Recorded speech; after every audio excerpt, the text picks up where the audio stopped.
Hey, how's it going? This is episode 3, reply to questions via YouTube. Feel free to send me questions, ideas, opinions, or just like feedback on any videos that I post out.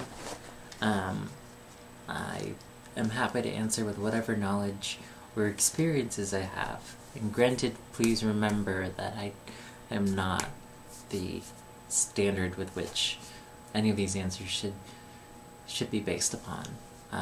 I've definitely have tried researching things as much as possible, but there's always that step where it's just like I just gotta plunge right in, just jump right into that pool of whatever it is. And that's the truth with transitioning.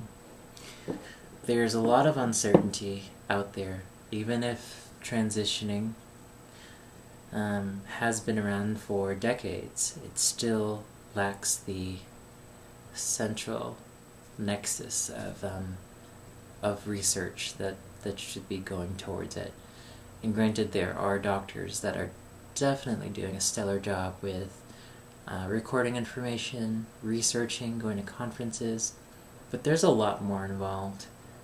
Compiling all this information, it'd be great if there was some sort of central means for being like, oh, here's this person with this hereditary trait or this condition, and this is their response to this type of hormone, this particular dosage, and whatnot.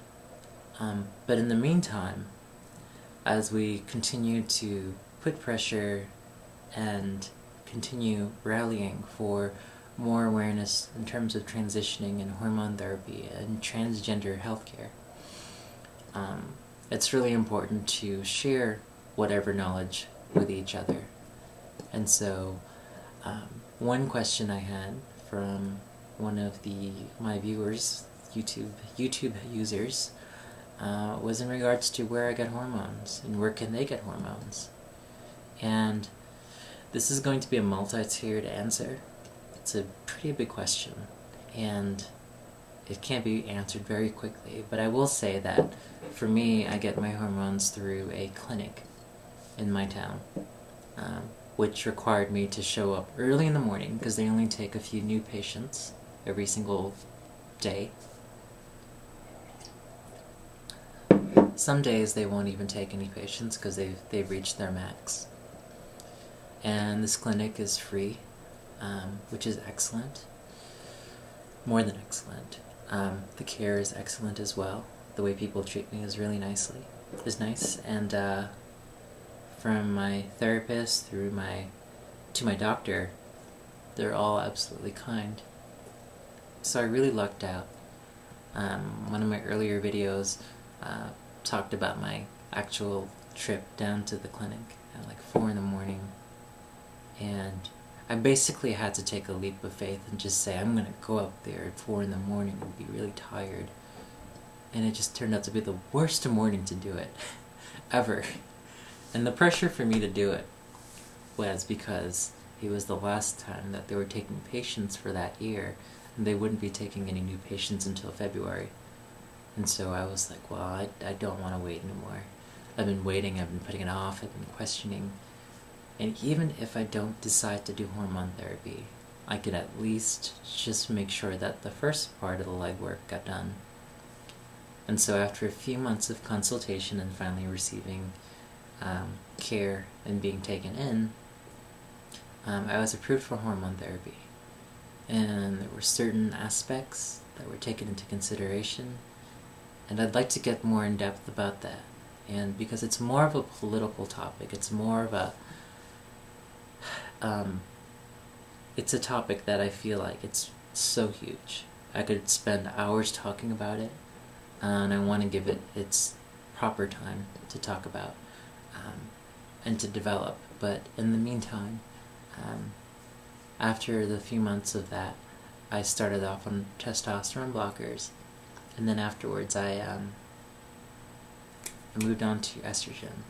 And so it was an interesting process because I went from testosterone to nothing, being in between, and then to estrogen. And it was a smooth transition, at least in terms of that beginning, like that switch. It wasn't rocky at all, which was nice.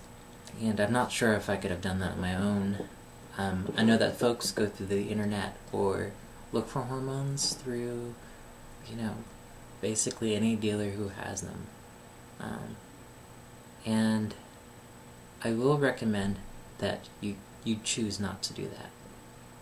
And the reason why I say that is not to necessarily be like, oh, you gotta do things this way, you gotta do it like the proper way.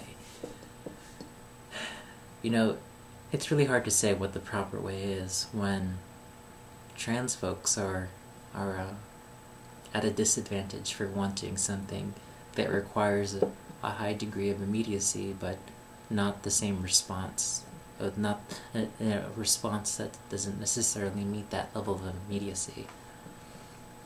And so it bothers me. It really bothers me a lot that there are certain things you have to say and do, or live in a certain spot. But do find all the resources in your area. Find out what clinics are available. Meet other trans folks that are on hormone therapy, or just queer folks who might have knowledge about, or just folks in general who have knowledge about hormone therapy. Because it's it could be just a drive down the street for you, or it could be a 3-hour drive.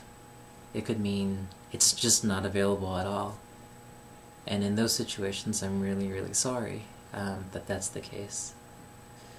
I know a lot of folks who move from one area to another and travel great distances just so that they can receive access and care.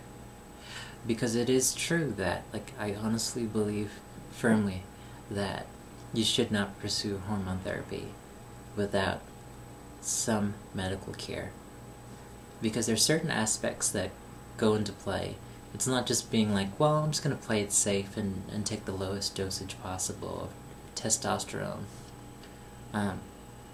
Some folks take other types of hormones or blockers, etc. And different from my own, but are also MTF. And they're not the same, and they respond differently from person to person. And in my case, as it is, I already have low blood pressure to begin with, and a lot of that has to do with the fact that I have a heart murmur, and some people are like, wow, you're so cool and calm and collected, and then I'm just like, no, not really. It's actually just my heart murmur. Anyways, if I took a higher dosage than what I'm taking now, which is the lowest dosage possible, any more would put me in the realm of hypotension in terms of my blood pressure. And hypotension is just as serious as hypertension. I could pass out, essentially, in the middle of what I'm doing, or not get enough oxygen to my brain, or to my other parts of my body. So it's really serious, and I wouldn't be able to detect that. I would just be fatigued and be like, well, I'm just fatigued because it's hormone therapy. Which it is true, it is tiresome on your body. But it's nice just to think of a doctor, at least in the medical aspect, as an advocate for your health. Whether or not the ideology of the systems in place to get hormone therapy are ones that you agree with or disagree with, you have to think about what your end goal is, and where to change things, and how to change them, and whether or not that space is actually at your practitioner, if one is available. But in all honesty, though, if I had not known and pursued hormones unconventionally, through the internet or through other providers, I would not have that knowledge. And the truth is, knowing my overzealous attitude with hormone therapy, I probably would have gotten somewhere in the middle. I probably would have gotten as much hormones as possible, because knowing me, I'm like, sorry, my phone is going crazy. I would have gotten hormones based on what my desires were and not exactly what I needed. And it's really important to place that type of restraint on yourself, because it's something that you want, but at the same time, what you want is to live. Yeah? Being who you are. So that's part of it. And there's always ways to make things work, to some degree. And then if in some cases it's not available in your area, well, I really don't know what to say. I don't know. And I understand my own privilege in my own situation, in my own case. All I can say is do your best to seek out a medical provider, a doctor in your area that can measure your, to be able to take care of you. And that's all I'm going to say about that, because that's it. So, yes, you can find it in many, many places, but if possible, if you don't have health insurance, find a clinic that may be able to take care of you. There's always one in a major city. And that's pretty much there is to it, and take your time. It took me many years to make that decision. And I could have taken it earlier, and I could have avoided having as much hair in my body, or I could have avoided this. I could have had that. It could have been there. But the truth is, it's I wouldn't have been in sync with who I was and where I needed to be. I needed that research and needed that information. So don't rush yourself. Essentially, that's the biggest thing. And plan things out in the long term. When you're going through hormone therapy, what are some stresses in your life that you're going through? What can you do to take care of yourself? There's so many things to take into consideration. And so, be good to yourself, and that's my answer to that question. Thanks so much for watching. Keep answering, keep asking, keep opinionizing. Bring it, and yeah, I ran out of words. Take care, see you later, bye.